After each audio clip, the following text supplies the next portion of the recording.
Tá Mas eu meio acho que você tá mais pra, amassada ela. eu acho, eu acho que você tá mais para Iemanjá do que Netuno, mas tudo bem. Né? Só porque o Netuno, né, gente, eu gosto demais, você já sabe um pouquinho que eu já te falei. Sim, Então, sim.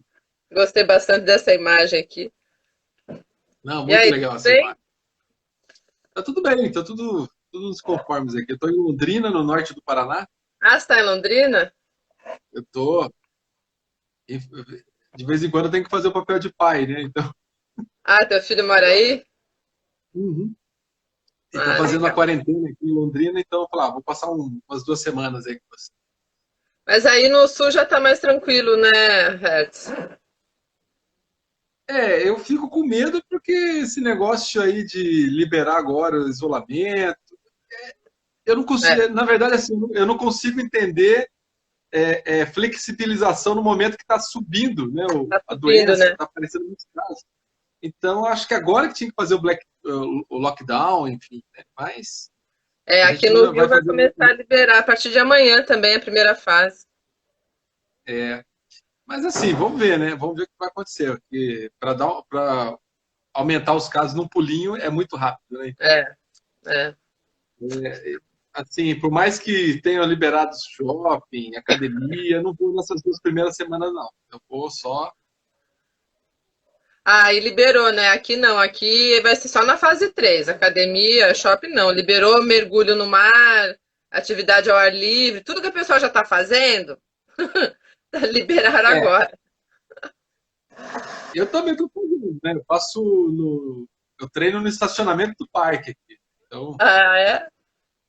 3 vezes por semana, porque treinar dentro de casa é muito chato. Eu tô fazendo aula Eu tô. virtual dentro de casa com a minha professora de funcional. Eu tinha aula na areia da praia, né? Aham. Mas tem alguns outros benefícios em relação ao horário, em relação meus pais moram em Curitiba, eu consegui botar eles para fazer, então a gente faz junto, mas não é a mesma coisa, realmente. Então, assim, quando eu vou lá no estacionamento, só dá eu e o personal lá, 2 metros longe um do outro, ele falando, gritando comigo o que tem que fazer, eu vou fazendo. Ah, tá certo. Boa noite, pessoal. Vamos jogando conversa fora aqui um pouquinho. Esperar mais um pouquinho, depois a gente começa. Estou conhecendo virtualmente o Hertz também, vou conhecer mais agora, a gente só se conhece virtualmente, mas Sim, está sim. sendo um prazer já, muitas coisas que ele já me passou, já me Temos uma encheu aqui de espectadora da informações. Itália aqui, que eu acabei de ver ela entrar aqui, a Ah, Juscelia, é? Legal, foi minha aluna em Cascavel, agora está lá na Itália, entrou agora na live. bacana. Ju, seja bem-vindo. O Alexandre aí que estava se manifestando, ele é meu amigo aí de Curitiba, ele é professor, falou que voltou, essa semana ele voltou da aula, que Ah, que bom. liberaram, né? É, mas as aulas, porque você dá aula na universidade, né?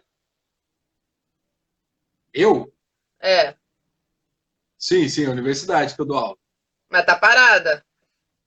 Está parada, a gente está com. O semestre foi suspenso, né? Ah, foi suspenso. Suspenso. Agora a gente está nessa negociação para ver o que vai acontecer. Provavelmente o semestre que ia ser aplicado agora no primeiro semestre, ele vai ser só deslocado agora para o segundo, mas a gente não sabe, né? Geralmente a universidade pública ela está do lado do povo, né? Então, se ela achar que em agosto não dá para voltar para estudar por causa da Covid, vai acabar não voltando. Ainda mais federal, né? Eu fiz federal, no meu primeiro ano federal, eu tive acho que 3 greves. Eu só lembro eu em janeiro tendo que estudar nas minhas férias para fazer prova. Férias não, né? Não foi nem férias. Acho que dá pra Então, a gente gente está fazendo algumas começar. atividades com os alunos, a gente está fazendo, tipo atividades complementares. Eu estou organizando uma live toda quinta-feira à noite. Cada professor tem uma atividade online de segunda a sexta, então a gente está conseguindo manter pelo menos o grupo unido, os alunos, e produzindo conhecimento de alguma outra forma mais informal, mas não é a aula, não é EAD, porque a gente não tem essa estrutura, Sim, né, até as universidades particulares, privadas, que têm estrutura, estão com dificuldade, imagina a gente. sim, com certeza. Imagino bem, eu estudei aí dentro, então Sim, é sim. complicado. Vamos lá, então? Acho que dá pra gente começar aqui. É, Boa noite, pessoal. Boa noite, Reds. Para Boa quem noite. tá me vendo aí a primeira vez, meu nome é Alessandra. Eu estou me considerando como uma promotora de ideias, Reds. Estou definindo meu nome profissional aí. Eu, de formação, sou engenheira. Trabalhei mais de 25 anos aí no mundo corporativo, na área de gestão, na área de processos. E agora eu estou há um ano e pouquinho aí trabalhando como. Estou me chamando por enquanto promotora de ideias, porque eu estou divulgando depoimentos, conteúdo e trazendo conhecimento para as pessoas crescerem, despertarem, refletirem e se conectarem com o que de melhor elas têm dentro delas. E nessa proposta eu tenho trazido amigos, parceiros para nessa quarentena bater um papo, né? E a gente crescer juntos. O Reds eu Sim. conheci num curso virtual que eu fiz. Eu era para ter ido para Curitiba para fazer esse curso, né? Mas ele foi transferido pela internet. Mas foi bacana que aprendi um pouquinho com ele sobre storytelling, que foi o objetivo do curso. Se puder até depois falar um pouquinho. Mas ele veio hoje aqui para falar para a gente sobre neuromitologia, que é um conceito que ele criou, como eu expliquei na divulgação aí da live, trazer coisas para unir o passado com o futuro, mitologia com neurociência. Então é um assunto, acho que super interessante, me empolgou pelo menos, achei muito legal, e ele vai explicar um pouquinho para a gente.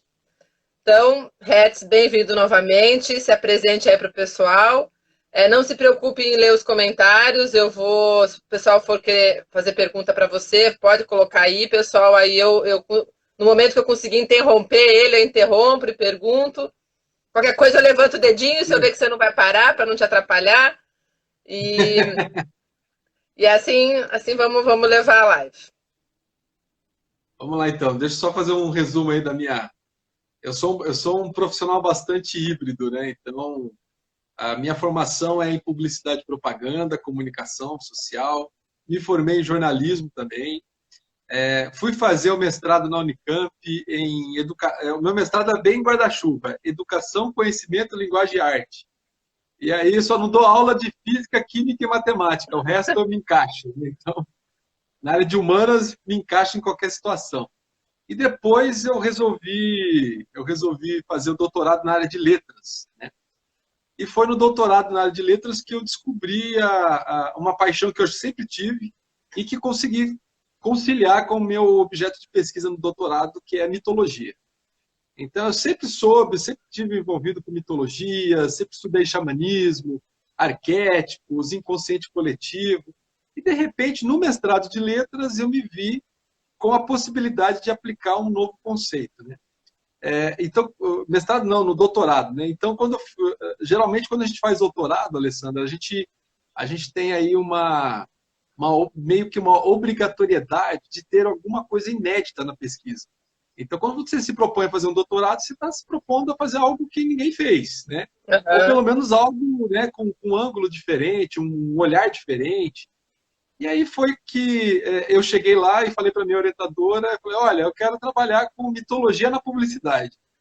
Aí ela aprovou, assim, ela foi muito legal. Ela falou, beleza, manda ver, Regis, que eu confio em você. Ela sempre me deu liberdade para tudo.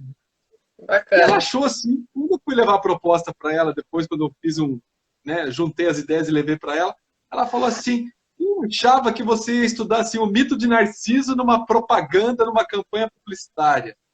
Não, o mito de Narciso é aquele rapaz que se apaixonou por ele mesmo, mas ele não sabe que é ele mesmo que se apaixonou, que é o reflexo. Eu fui estudar o mito de Narciso no sentido assim de que tudo que nós olhamos na publicidade, nós olhamos como se fossem representações nossas. A gente se apaixona pelo produto, se apaixona pelas marcas, porque elas são muito parecidas com a gente.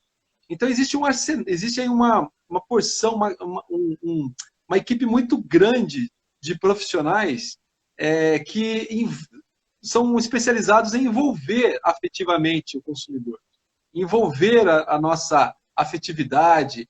A gente olhar para uma marca e falar, olha, essa marca me representa. Tem a minha Quando você cara. chega é sua cara. Quando você fala assim, eu amo essa marca, adoro esse produto, quando você fala dele para outras pessoas de graça, né? Com Porque você não ganha certeza, nada falando bem de uma com marca. certeza. Mas quando você chega nesse ponto de contar uma história, de como, eu fui em tal loja, comprei tal produto, adorei isso aqui. Então, assim, é, quais são os mecanismos, né, que faz com que as pessoas façam isso? Então, isso que eu me interessei. Então, na verdade, o Narciso não é a imagem do mito de Narciso na propaganda, que aquilo é muito fácil. Você olha assim, tem um mito de Narciso aqui. Eu lembro de uma propaganda da GM, que ela coloca um executivo, nos anos 90 isso. Ela coloca um executivo debruçado na beira de um lago, e no reflexo do lago, um Vectra, um carro Vectra. O Ah, executivo olhava para o lago e olhava para a própria imagem, e a imagem dele é um carro. entendi. Então, claro, isso é fantástico, essa ideia da agência de publicidade de pegar o mito de Narciso, colocar numa campanha publicitária, e a gente fala, aqui está o mito de Narciso, mas não era isso. O meu buraco era mais embaixo. Eu queria dizer que toda publicidade opera, trabalha dentro dessa estrutura lógica da mitologia.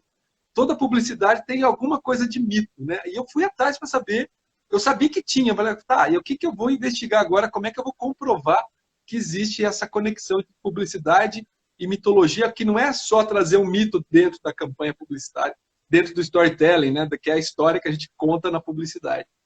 Então, então a coisa era mais complexa. E nisso que eu descubro o quê? Eu vou descobrindo que existe aí uma estrutura de produção do mito, é a mesma estrutura de produção da publicidade. Então, o mito ele sempre é alguma coisa fragmentada de vários pedaços. O mito nunca é puro. O mito nunca é o mito de uma cultura só. Eu vou dar um exemplo que é bem legal. Quando a gente fala assim, da onde que vem o nosso comportamento de dia 2 de novembro a gente ir para o cemitério, levar acender velas? Isso não é cristão, não é católico, esse comportamento. Da onde veio? Ele veio lá do Egito Antigo. Então, porque isso é um culto aos mortos. A gente só não leva comida, como muitas culturas fazem, para levar no túmulo do parente, leva um prato do que ele gostava, que ele comia. Tem várias culturas que fazem comida para o morto, né, para o espírito. O México é assim, o Japão é assim. E aqui no Brasil, não, a gente tem o costume de levar flores, que é um elemento da natureza, vivo, e levar Uhum. fogo, que o fogo representa a chama da vida, representa a espiritualidade, tudo isso, né, representa. Que a gente acende uma vela no cemitério. Mas Aham. esse comportamento, essa ideia veio da onde? Veio de quando a cultura romana ela dominou o Egito antigo e misturou a cultura do Egito com a cultura romana. E a cultura romana virou romana, católica, né, cristã, né, etc. Quando evolui, então, a cultura romana para uma cultura cristã, esses elementos da cultura egípcia foram incorporados no nosso comportamento. E um outro elemento que a gente tem da cultura egípcia, que a gente nunca, de cara, assim, a gente não percebe, o elemento a gente sempre fala na cultura católica, Pai, Filho e Espírito Santo. O Espírito Santo, o conceito de Espírito Santo veio da cultura egípcia, da mitologia Ah, é? egípcia. E a ideia de que existe um sopro divino, um sopro dos deuses que move o nosso corpo, a nossa esperança, o nosso comportamento. Eles chamavam lá no Egito de Ka. O Ka Ah, a melhor descrição do Ka é justamente o Espírito Santo, que é esse sopro, como se os deuses olhassem para o seu corpo vazio e assoprassem a vida divina dentro de você. Isso é o entendi. Espírito Santo. E Bacana. esse conceito veio do Egito Antigo. Aí você vai falando assim, então, é isso que eu estou dizendo, que a mitologia é esse quebra-cabeça. Nunca uma mitologia, né? Por exemplo, se a gente pensar então na Iara, que é uma sereia entre os índios aqui do Brasil, da onde que veio essa ideia de sereia? Veio lá da Grécia Antiga, que veio isso aqui, mas os índios tinham uma mulher bonita que cantava e que tinha metade do corpo era um peixe. Isso, né, antes dos portugueses chegar aqui, da onde vêm essas ideias? Né? Então, é isso que me encantava na mitologia, porque é um grande quebra-cabeça. E a publicidade é um quebra-cabeça também, porque se você pensar, eu estudei especificamente filme publicitário, que é aquela publicidade audiovisual. Né? Então, a publicidade audiovisual é assim, ela traz o som de um lugar, que às vezes uma música é uma referência a um compositor clássico, às vezes uma imagem que entra na cena é de um filme, né? Uma frase que é do dito popular traz para dentro do texto publicitário. Olha como que a publicidade ela é toda fragmentada, assim como a mitologia. Então, isso foi a primeira coisa que eu percebi. A O mito é identificação todo dos tempo. dois. Exato. Os dois é Assim, uma coxinha de retalho. é uma coxa de retalho, tanto a publicidade quanto a mitologia. E esse foi o primeiro ponto que falou, opa, cruza aí, ó. Primeiro ponto Uhum. de cruzamento entre publicidade. Tanto é que a minha tese, o título da minha tese era Linguagem e Mito no Filme Publicitário. E depois eu adaptei a tese para um livro. O título é Mito e Filme Publicitário, Estruturas e Significação. Esse livro foi finalista do Jabuti, fiquei em 4º lugar para ganhar o prêmio na área de comunicação em 2014. Então, opa, foi quando eu descobri assim, opa, eu acho que negócio de mitologia é o que as pessoas gostam. Estou no caminho certo. Estou no caminho certo, né? E outro negócio legal que eu descobri da mitologia, que depois ela é um sistema. Então, o mito é um sistema cultural, né? Só para dar um exemplo assim bem fácil da gente entender. Imagina um corpo, né? O nosso corpo humano tem vários sistemas. Então, sistema digestório, respiratório, reprodutivo, locomotor. O conjunto desses sistemas forma o nosso corpo humano. A cultura funciona do mesmo jeito. Então, você tem o sistema da política, o sistema da economia, o sistema da arte, o sistema do esporte, você tem o sistema, da educação, e você também tem o sistema mítico. É um dos sistemas que forma o corpo da cultura. E assim como, por exemplo, o sistema digestório nosso, que tem boca, esôfago, faringe, estômago, intestino, o sistema mítico também é dividido por partes. Uma das partes do sistema mítico é a narrativa. Então, por isso que eu associo muito o storytelling, hoje, das marcas, ele é a narrativa mítica de antes.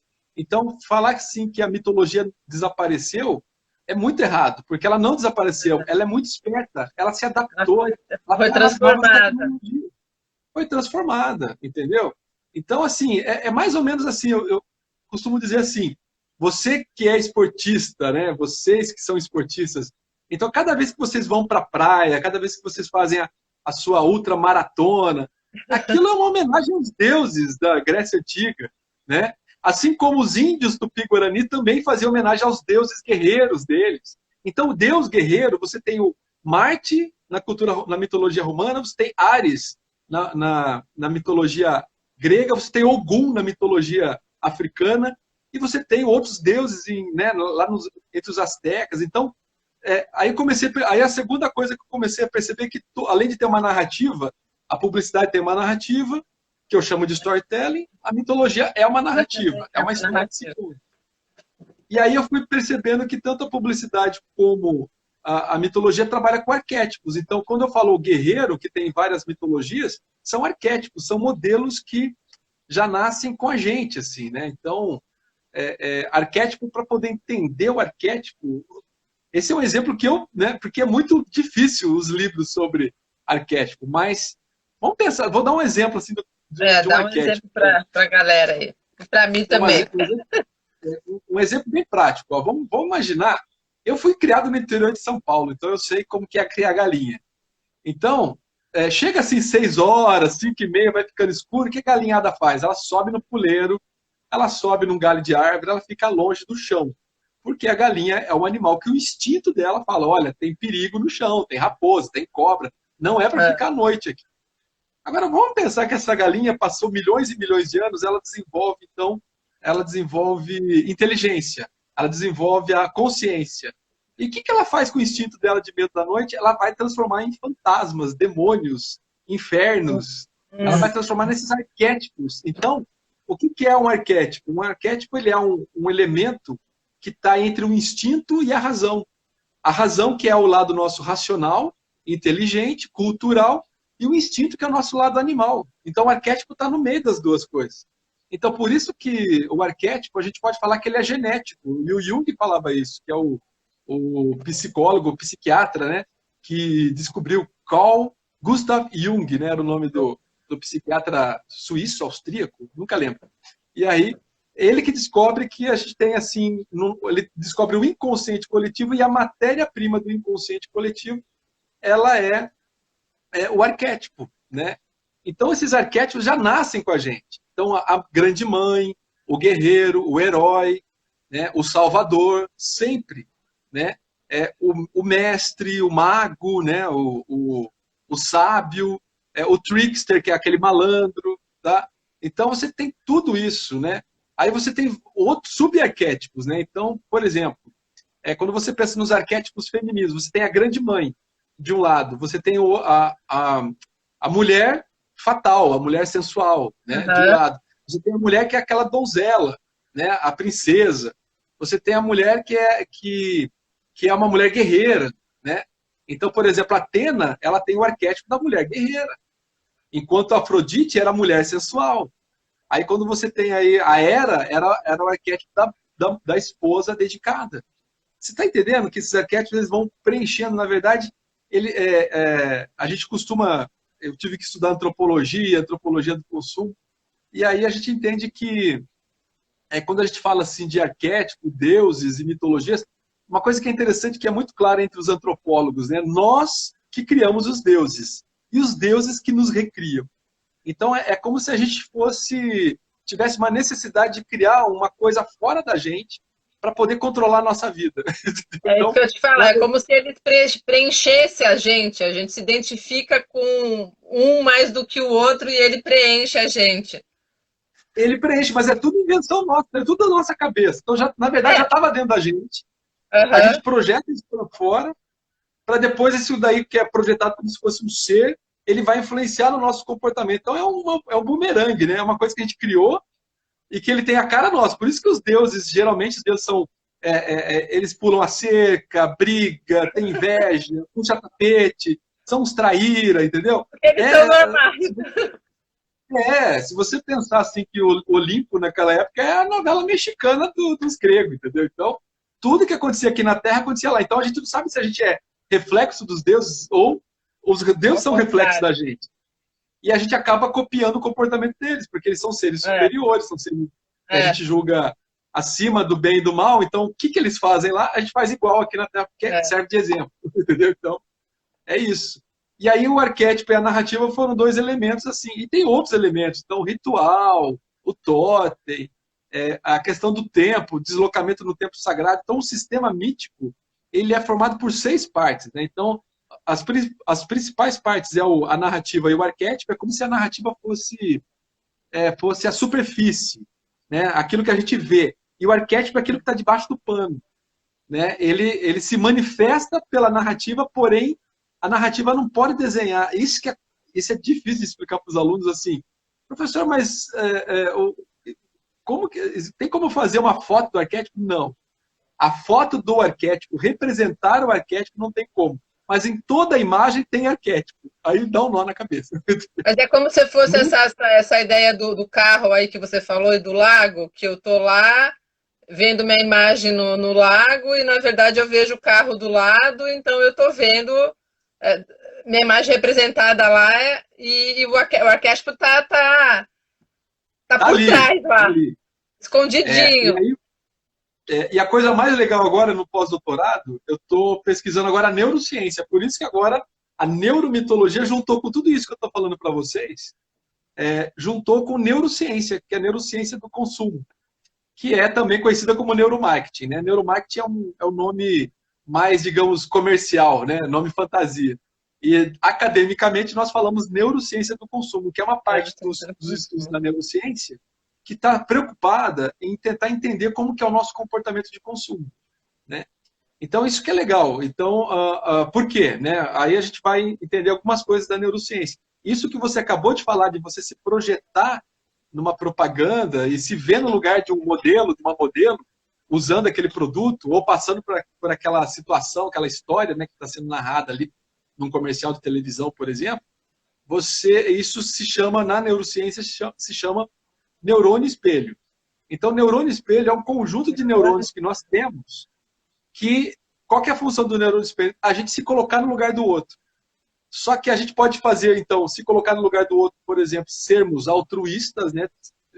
A gente vê uma pessoa com uma dificuldade, sendo, sei lá, passando por uma situação de violência, e você vai defender a pessoa. Porque você se coloca no lugar dela e você quer diminuir o sofrimento daquela pessoa e você se mete na briga dos outros. Então é por causa do neurônio espelho.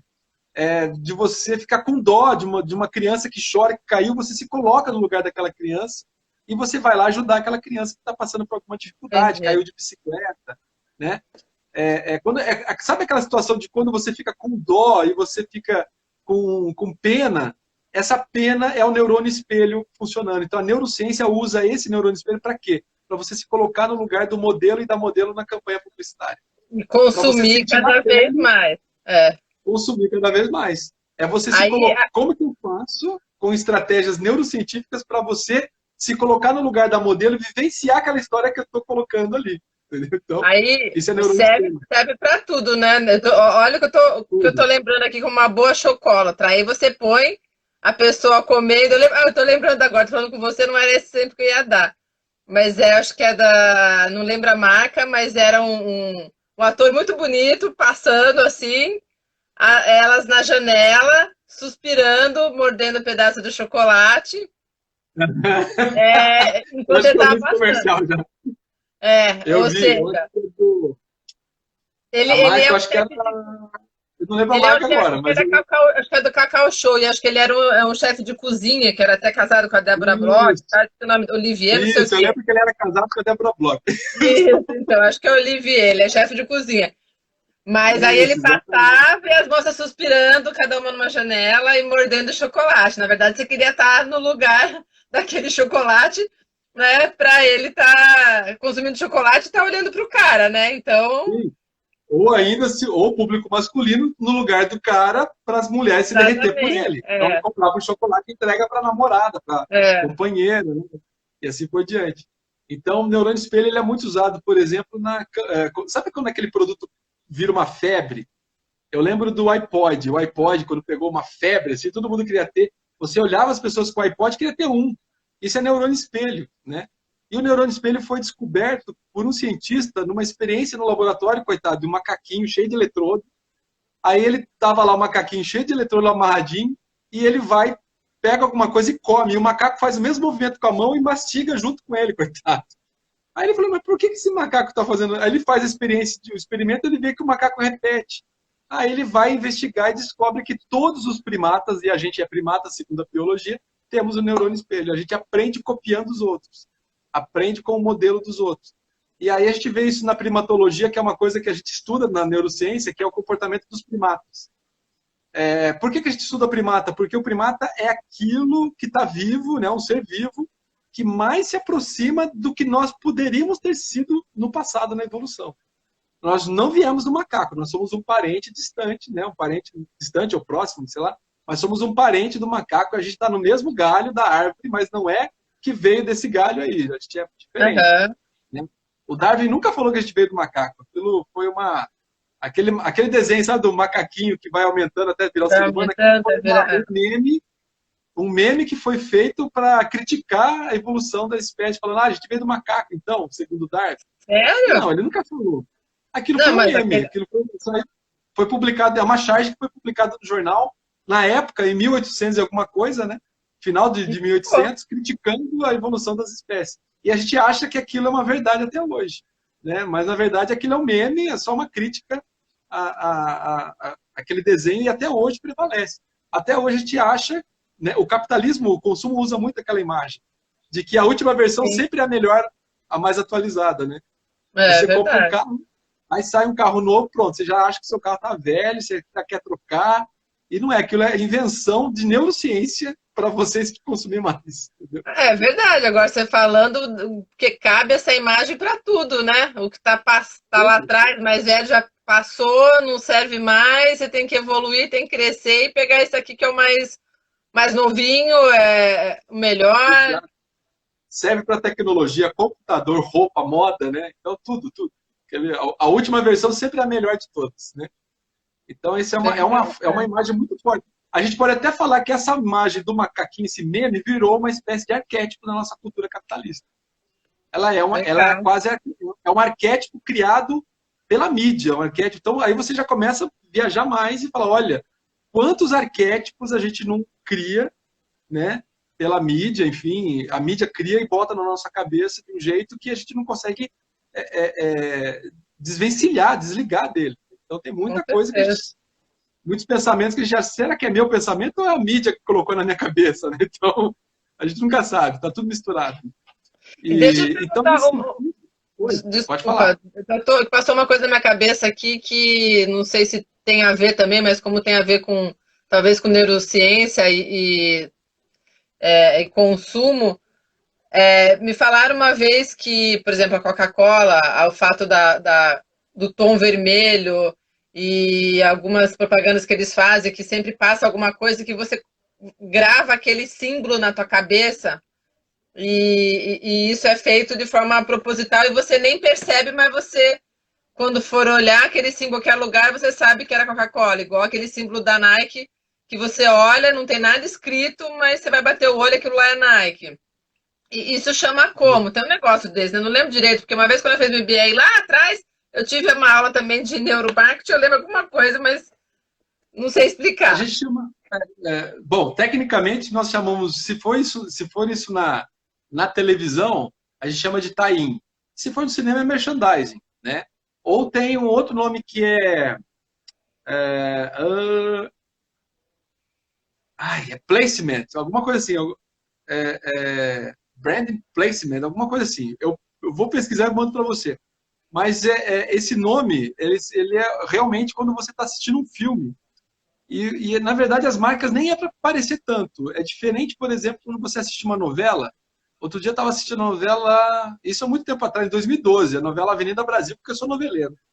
É, Assistindo a novela Avenida Brasil, aí o personagem estava discutindo, era um casal discutindo.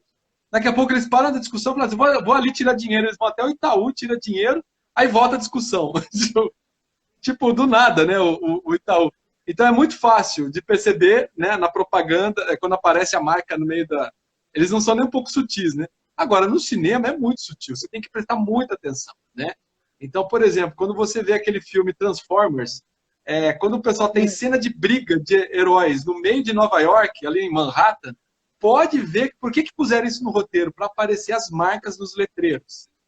E elas aparecem muitas vezes de uma forma subliminar. Ela vai para o nosso inconsciente. Então, uma verdade. coisa que é interessante para quem está ouvindo aqui, nunca durma na frente da televisão, seu inconsciente nunca dorme, ele capta tudo. Ouvindo rádio, dormir ouvindo rádio, pega tudo no inconsciente. Qualquer propaganda à noite vai direto para o inconsciente, entendeu? E o inconsciente é uma coisa que não dorme mesmo, Alessandra. Isso é muito interessante. A sua consciência dorme e descansa. Mas o inconsciente não. Ele não descansa. Ele fica ligado o tempo todo. E por isso que ele é seletivo, né? Então a neurociência vai explicar que você seleciona o que você quer prestar atenção. Não é tudo. Se a gente for prestar atenção em tudo, a gente fica meio louco, né? Não dá. Então a atenção nossa é bastante seletiva. E a neurociência no consumo, na propaganda, o que ela está tentando fazer? Com que você preste atenção na marca, na propaganda, porque é Sim, tanta informação que nós temos, qual que é o segredo para eu conseguir chamar a sua atenção? No meio é de tanto verdade. estímulo de É, celular, de televisão, de luminosos na rua, se a pessoa está andando na rua. Então é rádio, é mensagem, é WhatsApp, tudo chama a nossa atenção. Agora, quando você estoura essa bolha, qual que é o segredo? É isso que a neurociência está procurando entender cada vez mais. O que faz prestar atenção e o que segura o nosso interesse. Porque não adianta você fazer a pessoa prestar atenção, você tem que segurar a pessoa ali, entendeu? é, Então são é. duas técnicas diferentes. Prestar atenção é uma coisa e você manter o interesse é outra coisa, né? Então, e aí por isso que a gente foi fazer o curso de storytelling. É com o storytelling que a gente resolve muitas coisas dessas, né? Peraí, antes de falar mais um pouquinho, deixa eu só responder alguém que perguntou aqui. Quanto tempo que eu estudo neurociência? O meu convidado que estuda neurociência, eu estou aqui só aprendendo humildemente um pouquinho com ele. Eu só peguei o começo aqui, é Ribas alguma coisa, tá? Então, se tiver alguma dúvida, aproveita que a gente pergunta para ele. E alguém colocou Isso. aqui, Hertz, que ah, o Johnny Walker, agora eu lembro que usou essa imagem que você falou dos macaquinhos, né? Que ele mostra. aquele bonequinho lá do Johnny Walker saindo andando e fez justamente Eu o que já você vi, falou. eu já vi campanha de curso de especialização. Começa assim com a pessoa vestida que nem se fosse um estagiário, de tênis, camiseta, depois vai melhorando, melhorando, até chegar no executivo de gravata com uma maletinha na mão. Legal. Pronto, ele evoluiu com o curso, né? Então, essa imagem é usada para tudo, né? Respondendo a questão ali do Ribas, Ribas vai fazer 3 anos que eu estou estudando, agora que eu vou fazer um pós-doutorado na USP em neurociência, no curso na Departamento de Comunicação, na ECA. Então, e vou fazer também um experimento. O que vai ser um experimento na USP? E vou fazer um experimento também na Universidade de Guadalajara, no México, que eu também eu tô, é uma parceria entre USP e a Universidade de Guadalajara. Escolhi Guadalajara porque as pessoas vivem muita mitologia azteca na cidade, né? E o que eu vou medir? Eu vou medir, eu sempre falei assim, quando eu coloco coloco a estrutura narrativa de uma marca, eu dou consultoria para marcas. E aí, quando eu coloco o storytelling, no storytelling, algo que tem a ver com mitologia, pode ser a jornada do herói, pode ser outras estruturas narrativas míticas, que não é só a jornada do herói que tem, mas quando eu coloco algum elemento mítico na narrativa, surta o efeito porque o público consumidor presta mais atenção, cria mais conexão com a marca, Com certeza. cria afetos, né? E memoriza mais. Então, na prática, eu já sabia. Então, a minha ideia agora, como experimento, é olhar o cérebro das pessoas dentro de um equipamento chamado um equipamento de imagem, para poder entender que região do cérebro que é afetada quando a pessoa é exposta a uma narrativa mítica. Essa é a minha pesquisa. Eu quero Que comprovar legal, no corpo da pessoa o que o mito faz no corpo da pessoa. que Então, legal.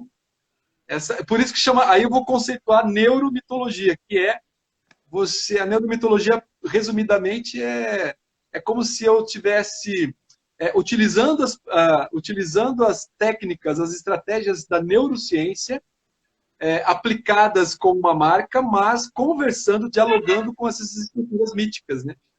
Então, na verdade, é por isso que a gente você falou na divulgação, é o passado, né? É o mito, né? A mitologia que é do passado, que é ancestral, trazida para o storytelling das marcas com as técnicas de neurociência.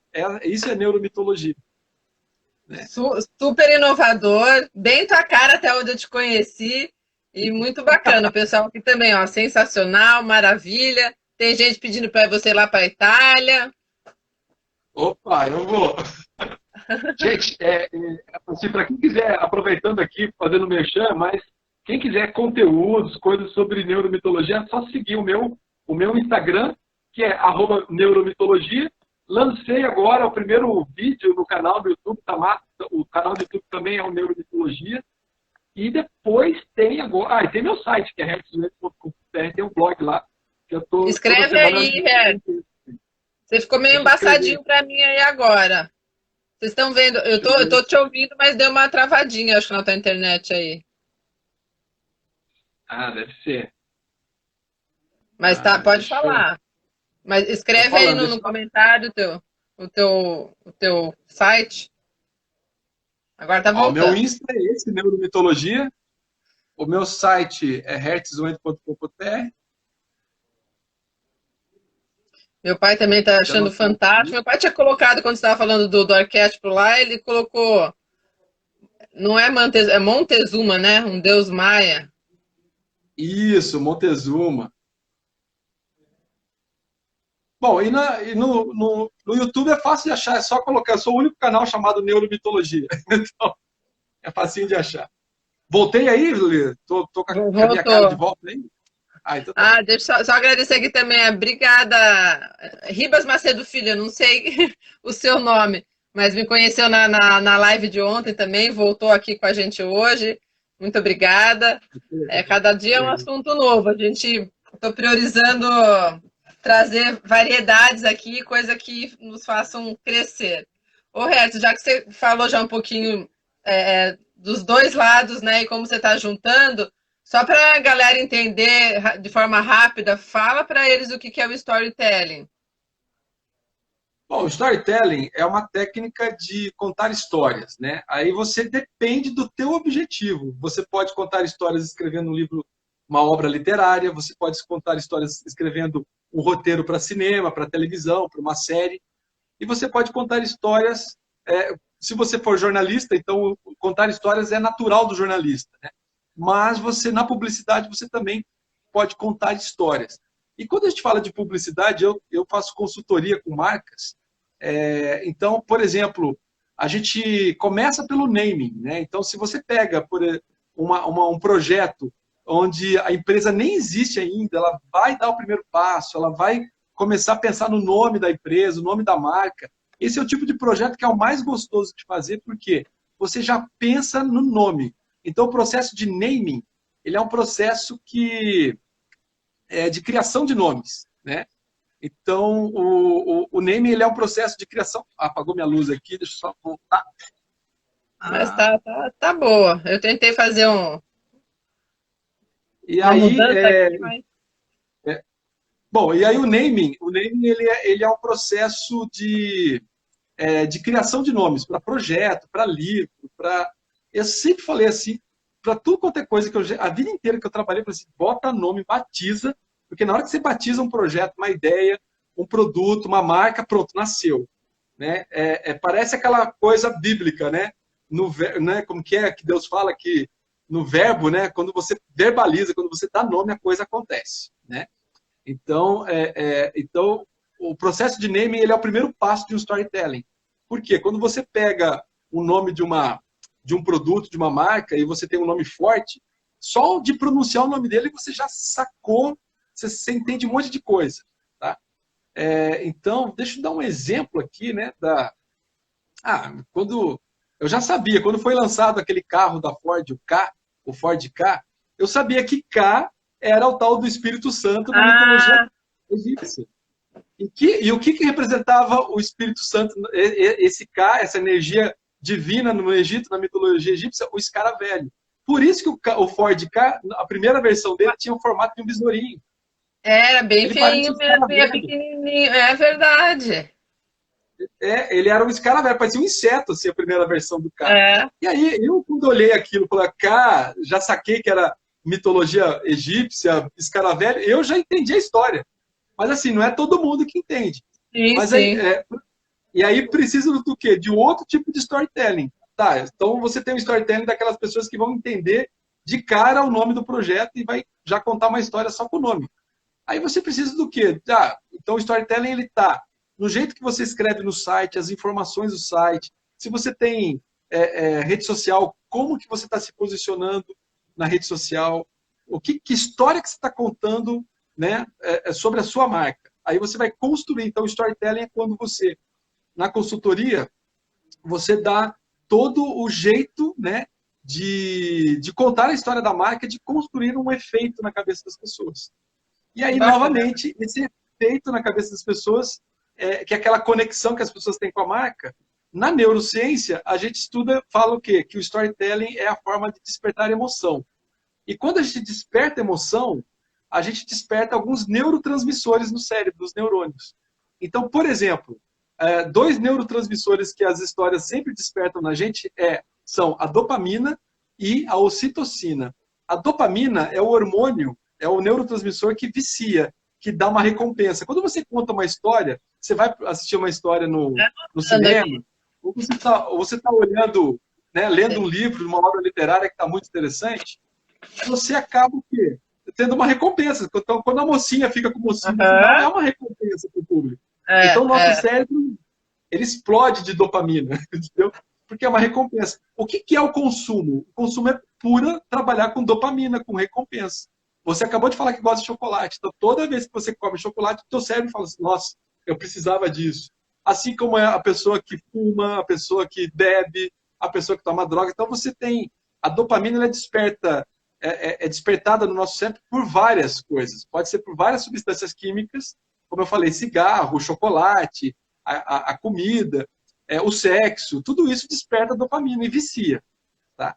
Então, de fato, açúcar, gordura e sal na comida industrial, isso desperta muita dopamina no público e vicia. Açúcar vicia, trigo vicia, entendeu? Porque é Exatamente. gostoso, macarronada é gostoso.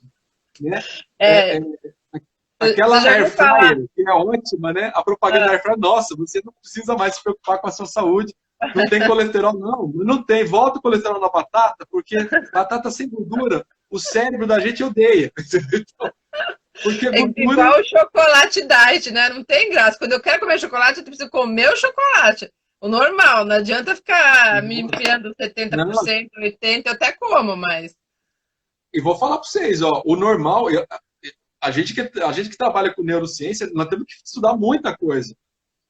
A gente que é da área de humanas, imagine a gente entrar no universo da medicina, do corpo humano, da biologia, é isso que a gente tem que estudar. Então, por exemplo, a gente sabe que o adoçante ele é muito mais tóxico para o cérebro. É muito mais saudável você comer um chocolate doce, né, ao leite, do que você comer um chocolate diet. Isso aí é um veneno para o cérebro, né? Mas eu Então, para o prefiro comer o organismo da açúcar mesmo do que como refrigerante. Faz séculos que eu não tomo. Mas se for para tomar, eu prefiro tomar o normal do que o diet. Viu? Vou puxar a orelha da minha mãe aí, viu, mãe? Toma a coca normal, já que você não larga a coca, do que tomar a coca diet. Não sou eu que estou falando mais. Ó, ele que estuda. Aproveitar já que eu te então, interrompi. A Mila não aqui falou imagina. que a mãe dela falou que você é um gênio. Não sei quem que é a mãe Oh, dela. obrigado, obrigado, Mila, obrigado mesmo. A Mila está sempre E acompanhando todas as lives aí. ah, é? E o meu pai, Prazer. aqui, já que estava ele falando também de propaganda, depois ele falou que para ele o Oliveto era um deus da. Deus não, né? Mas era um gênio da propaganda. Olha, o Oliveto, os publicitários, eles têm um papel na nossa sociedade. Para quem assistiu aquela série Mad Men, os malucos, né, os loucos, né, de Manhattan, que é a base da publicidade, que traz todo aquele glamour da publicidade, porque a publicidade, quem cria a propaganda tem toda uma coisa glamurosa, como o seu pai acabou de falar aí, do Washington Oliveto. Então, o Washington Oliveto, de fato, ele faz parte desse glamour da publicidade, onde são meio que, não vou falar deuses, mas eles são magos, eles são alquimistas, né? Que vão Hum. transformar o quê? O chumbo, o metal feio, em ouro. E é isso que é o produto, isso que é a marca, isso que é. O que a gente tem que ter hoje, muita consciência, isso eu falo para os alunos de publicidade, é quais são os limites, né? A gente tem que ter consciência mesmo do impacto ambiental que o consumo provoca, né? Então não adianta você fazer uma propaganda bonita se você não tem a noção do que é ecologia, do que é o impacto ambiental, de como que aquele produto que você está anunciando e fazendo as pessoas consumirem, o quanto ele consumiu de água lá na agricultura, desde a agricultura até chegar na prateleira do supermercado, o impacto ambiental, né? E depois o lixo. Então hoje quem trabalha com propaganda, porque as marcas ali, elas estão cada vez mais, a gente chama isso de o que chama do marketing 4.0, né?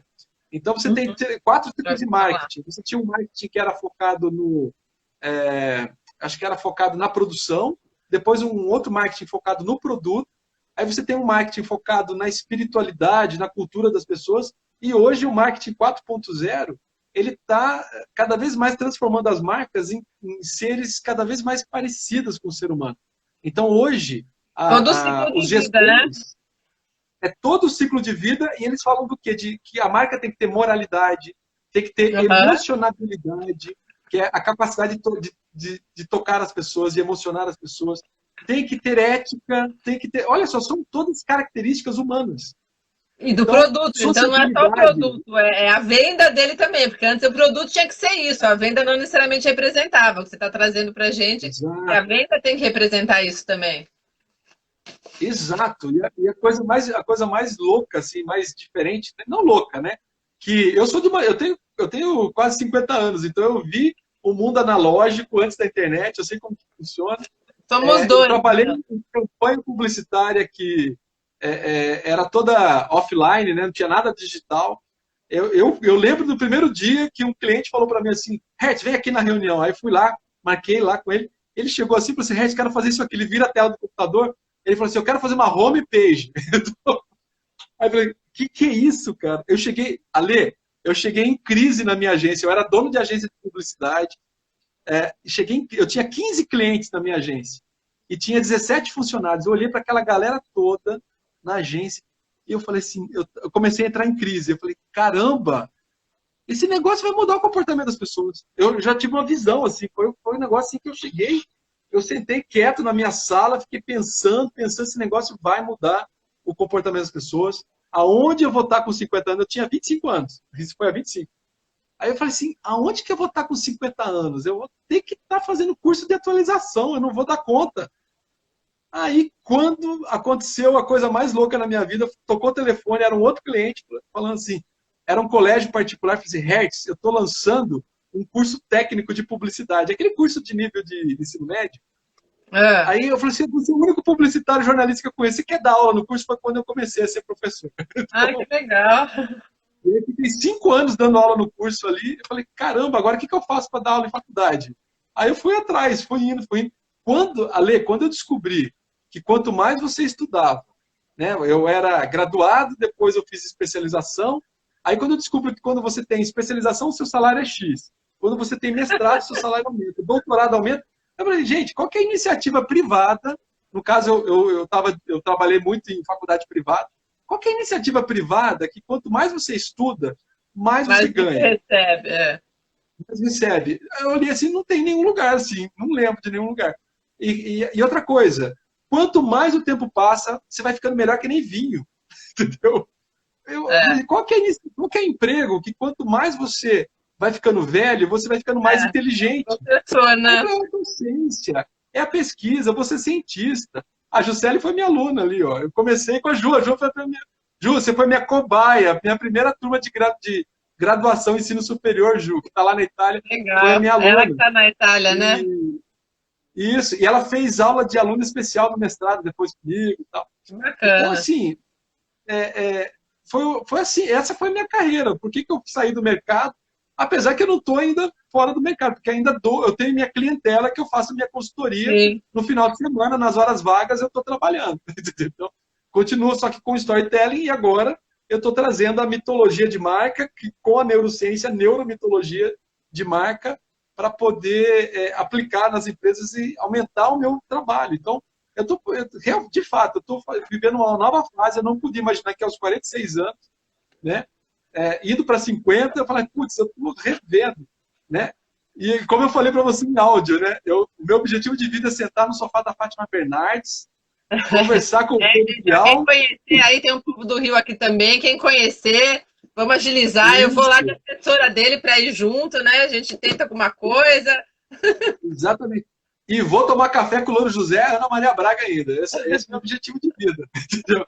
Levar o conhecimento para todo mundo, que todo mundo entenda aquilo que eu entendo bem que é complicado, né? Aí, ó, tá entrando aqui o Malandro Encarnado. Hoje, meu amigo, foi aprovado um artigo meu na sexta-feira sobre o Zé Pilintra e a relação desse mito brasileiro da Umbanda com o Boto na Amazônia, analisando um filme chamado Ele, o Boto, de 1985.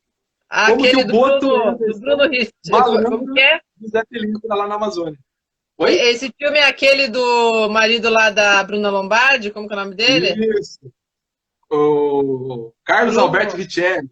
É. Eu nem sei se viu o filme, mas eu lembro das chamadas da época. Que ele era Boto, Sim, é. então foi bastante famoso. E a gente fez um artigo agora sobre que o Boto ele se transforma em homem, vai nas festas, seduz as moças, conversa com É. as moças, seduz as moças. Por isso que a moça engravida, não sabe quem é o pai, fala que é filho do Boto. Né? Então, Ah, e é. até sabe quem é o pai, só que ela não quer dizer isso no dia a dia lá na Amazônia, né? Nos povos. Mas a mitologia, realmente, a mitologia diz que o Boto engravidava as moças. Ele chegava nas festas de terno, gravata, chapéu, Panamá, igualzinho o Zé Pilintra na Umbanda. Tanto é que tem alguns terreiros que eu descobri lá no Amazonas que tem o Boto como entidade religiosa no terreiro. É muito legal. Olha lá, ele está falando aqui o Irapuru em algumas regiões do Nordeste, exatamente, o Irapuru, muito bem lembrado. Então você tem aí algumas relações do trickster, né, que esse mito, esse arquétipo do trickster, que é o arquétipo do malandro, tem em todas as mitologias. Então, na mitologia nórdica, por exemplo, é o Loki, irmão do Thor, que é o trickster. Na Ah, é? mitologia dos índios norte-americanos é o coiote. Por isso que o coiote do Papaléguas, ele é sempre Ah, cheio de subterfúgio, cheio de ideias, muito malandro, né? é. Então, na cultura americana é o coiote. Tem alguns lugares que é o coelho, alguns lugares que é o corvo e assim vai, né? Então, aqui no E Brasil é o até, boto e o nosso amigo aqui lembrou que é o Irapuru. Exatamente. Meu pai Pirapuru perguntou, eu também. ia perguntar para você, que já que você falou de boto, e a sereia? Porque a sereia, na verdade, leva os homens para o fundo do mar. A gente deve ter uns. Vamos ver se dá tempo, deve ter acho que uns 5 minutinhos só. Se derrubar Isso. a gente chama outra vez. Ou sigam o Hertz lá. Desde já, um beijo grande, agradeço a todo mundo, mas vamos Isso, lá, gente. Ó. Se aproveitar. cair, se cair, a gente não conseguir voltar, então me siga lá no Neuromitologia e façam perguntas por lá que eu respondo numa boa no inbox. E a sereia, ela tem essa, na verdade, a gente tem essa fascinação, né, pelos animais que são misturados com seres humanos, esses seres híbridos, meio ser humano, meio monstruosos, né? A sereia, ela cabe nesse espaço.